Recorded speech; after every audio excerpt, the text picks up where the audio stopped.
امریکہ ایران مذاکرات کسی ڈیل تک نہ پہنچ سکے۔ امریکی نائب صدر جیری وینس کسی ڈیل کا اعلان کیے بغیر وطن واپس روانہ ہو گئے۔ جیری وینس نے میڈیا بریفنگ میں بتایا، ایران نے ہماری شرائط قبول نہیں کی، اس لیے واپس جا رہے ہیں۔ معاہدہ نہ ہونا امریکہ کے لیے اتنی بری خبر نہیں جتنی ایران کے لیے ہے۔ ایران نے امریکی شرائط قبول کرنے سے انکار کیا۔ ہم نے ایک حتمی اور بہترین آفر پیش کی، دیکھتے ہیں ایران قبول کرتا ہے یا نہیں۔ اپنی ریڈ لائن بتا دی ہے، ایران یقین دہانی کروائے ایٹمی ہتھیار نہیں بنائے گا۔ اسلام آباد میں امریکہ سے مذاکرات کے بعد ایرانی وفد کا پہلا بیان سامنے آ گیا۔ اسپیکر ایرانی پارلیمنٹ باقر کالباف نے ایکس پر لکھا، مخالف فریق مذاکرات میں ایرانی وفد کا اعتماد حاصل کرنے میں ناکام رہا۔ امریکہ نے ایران کی منطق اور اصولوں کو سمجھ لیا ہے۔ وقت آ گیا ہے کہ فیصلہ کریں ہمارا اعتماد حاصل کر سکتے ہیں یا نہیں۔ ہمارے پاس نیک نیتی اور ارادہ ہے۔ گزشتہ 2 جنگوں کے تجربات کے بعد ہمیں مخالف فریق پر اب کوئی بھروسہ نہیں رہا۔ مذاکرات میں ایرانی وفد نے مستقبل کے حوالے سے تجاویز پیش کی۔ ایرانی قوم فوجی جدوجہد کے ساتھ ڈپلومیسی کو حقوق کے حصول کا دوسرا طریقہ سمجھتے ہیں۔ باقر کالباف نے لکھا، میں اپنے دوست اور برادر ملک پاکستان کا بھی شکر گزار ہوں جس نے مذاکرات کے عمل کو آسان بنانے میں کردار ادا کیا، اور میں پاکستان کے عوام کو سلام پیش کرتا ہوں۔ 21 گھنٹوں پر مشتمل سخت مذاکرات میں شریک اپنے ساتھیوں سے کہتا ہوں، شاباش، اللہ آپ کو قوت دے۔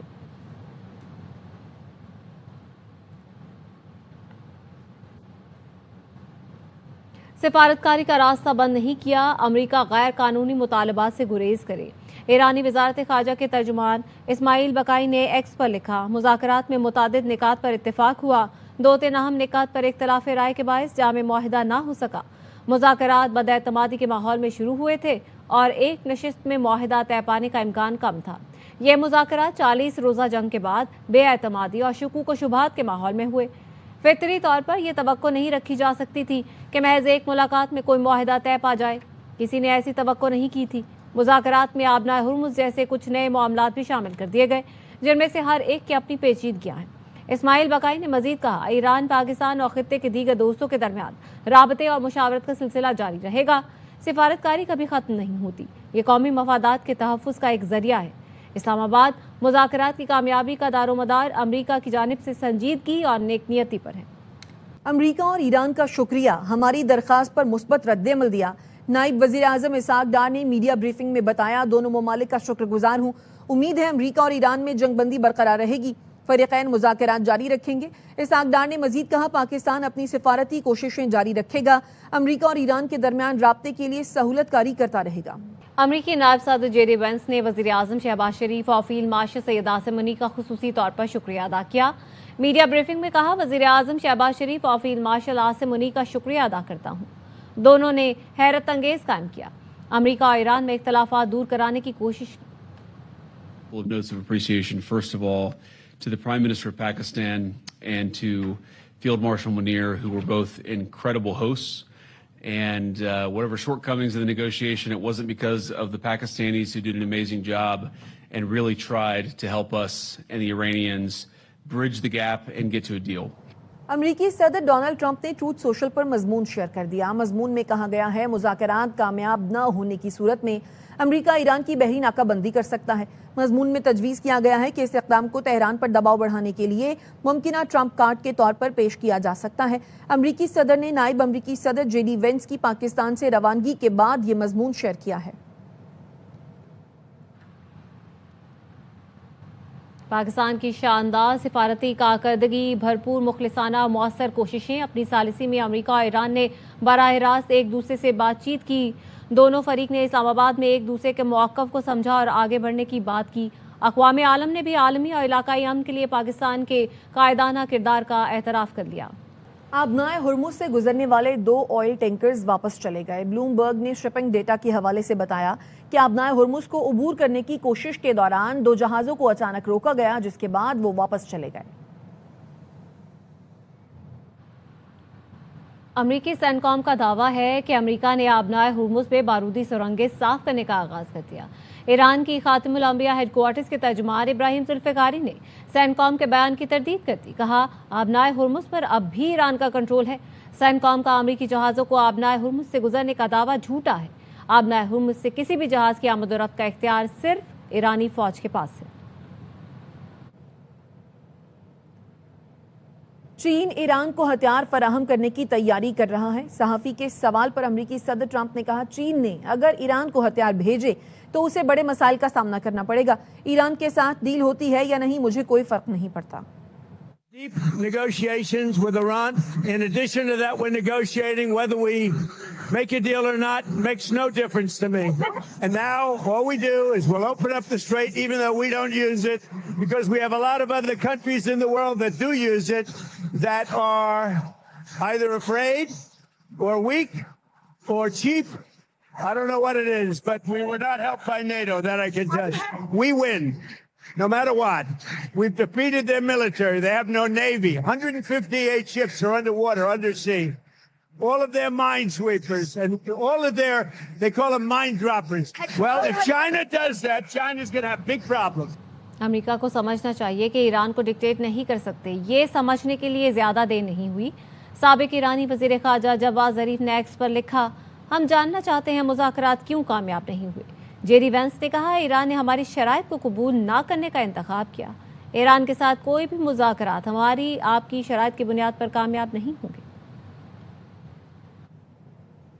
اسلام آباد میں ایران امریکہ مذاکرات میں پیش رفت نہ ہونا افسوسناک ہے. برطانوی وزیر صحت ویسٹ اسٹریٹن کی اسکائی نیوز سے گفتگو. کہا سفارتکاری اس وقت تک ناکام نہیں ہوتی جب تک کامیاب نہ ہو جائے. کامیاب نہ ہونے کا یہ مطلب نہیں کہ مستقبل میں کامیابی ممکن نہیں. آسٹریلیا نے امریکہ اور ایران سے مذاکرات کی میز پر واپس آنے کا مطالبہ کر دیا. آسٹریلوی وزیر خارجہ نے کہا فریقین جنگ بندی برقرار رکھیں اور مذاکرات میں واپس آئیں. مذاکرات کا معاہدے کے بغیر ختم ہونا مایوس کن ہے. ہم تنازع کو فوری اور پائیدار حل دیکھنا چاہتے ہیں. کشیدگی میں اضافے سے عالمی معیشت مزید متاثر ہوگی.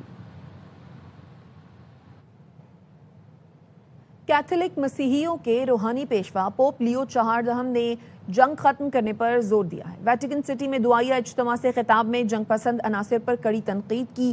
کہا خود پرستی اور دولت کی پرستش بہت ہو چکی, طاقت کے مظاہرے اور جنگ بہت ہو چکی.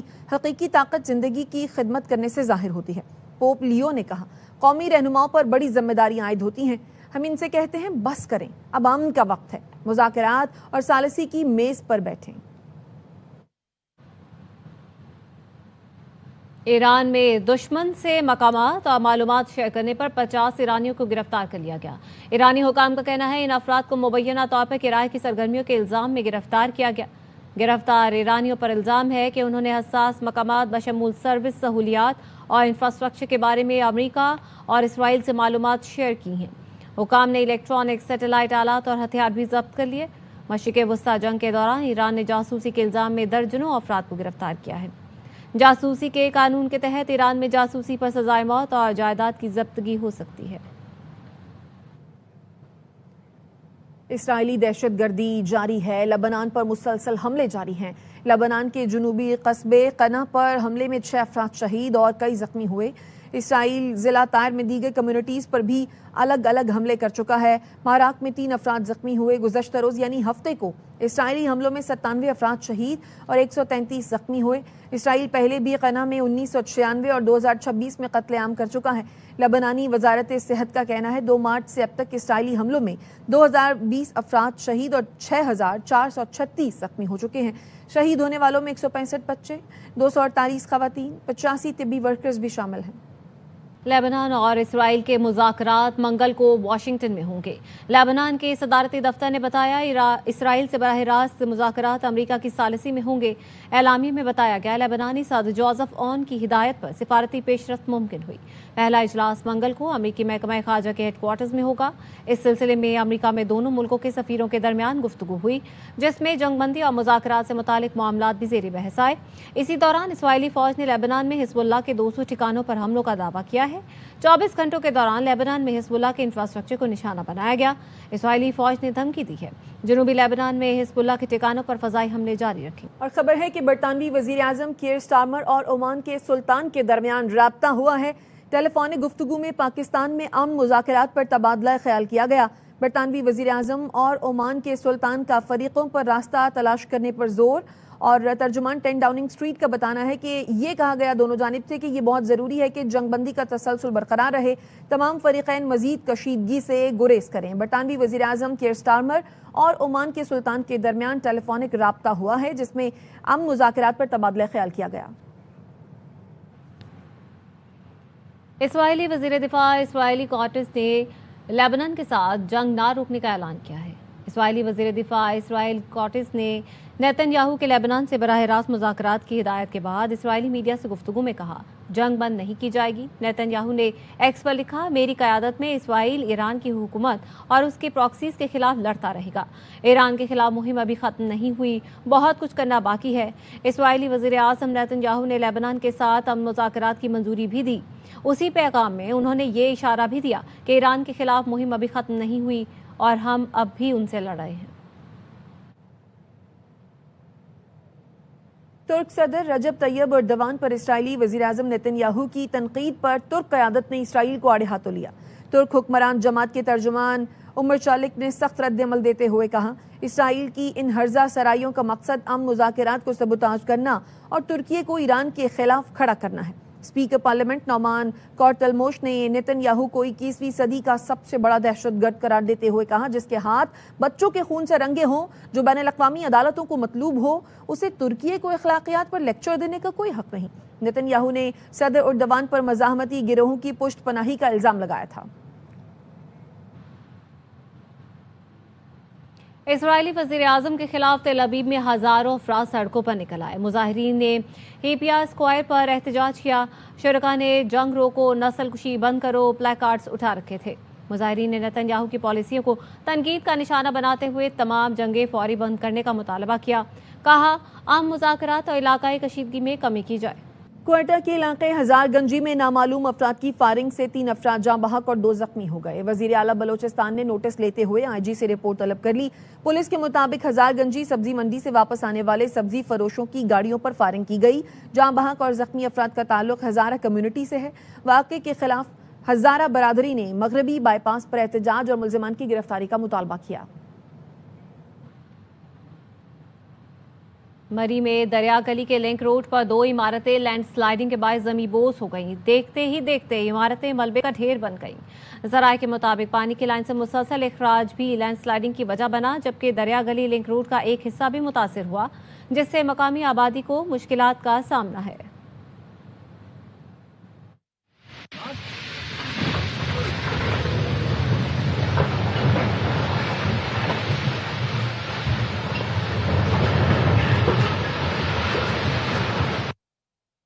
واٹس ایپ نے نیا فیچر متعارف کرا دیا۔ صارفین کو نئے لوگوں سے بات کرنے کے لیے اپنا فون نمبر شیئر کرنے کی ضرورت نہیں۔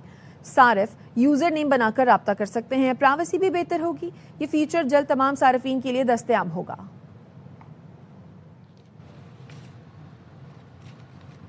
پی ایس ایل میں آج اسلام آباد اور حیدرآباد کنگز مین کراچی میں ٹکرائیں گے۔ حیدرآباد مسلسل دوسری کامیابی کے لیے پرعزم ہے۔ اب تک کے لیے اتنا ہے۔ آپ دیکھتے رہیے آبائی نیوز۔